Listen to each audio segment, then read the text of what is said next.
नमस्कार मित्रांनो, मी आणि माझी मम्मी आज आम्ही दोघी सासू सुना जंगलामध्ये बनवणार होतो पिठलं भाकरी। त्यासाठी आम्ही लकडी गोळा केल्या, चुलीसाठी विटा गोळा केला। आता इकडे माझ्या मम्मी चूल बनवत होत्या, पण चूल बनवून झाली परंतु ती चूल काय पेटतच नव्हती, कारण खाली जमीन पण थंड होती, वरतून वातावरण पण पावसाचं होतं, चूल काय पेटेना।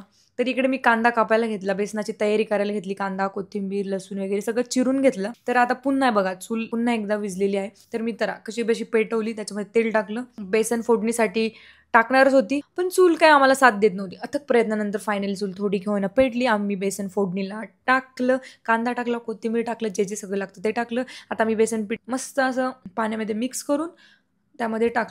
तर बघा आता हे माझं बेसन आता कढीसारखं दिसते, वास मात्र बेसनासारखं येतोय। आता ते हळूहळू शिजेल आणि तुम्हाला बेसनासारखं टेक्स्चर दिसून जाईल। तर इकडे मम्मी मला म्हटलं तू भाकरी कर।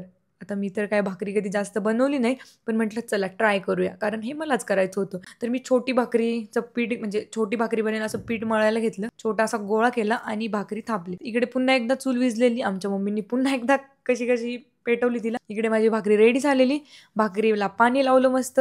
ते जे बोलतात ना आधी हाताला चटके मग मिळते भाकर, ते खरंय, ते मी अनुभवलं बघा, मला चटका पण लागला। तर आता भाकर पण रेडी झाली। आमच्या इकडे पप्पा म्हणत होते बेसन खूप छान झाले, तर फायनली बेसन भाकरी माझी रेडी झालेली। गाईज खूप छान एक्सपिरियन्स होता, मम्मी पप्पांना पण खूप म्हणजे जास्त आवडलं बेसन। गाईज तुम्हाला व्लॉग आवडला असेल तर लाईक शेअर आणि कमेंट जरूर करा।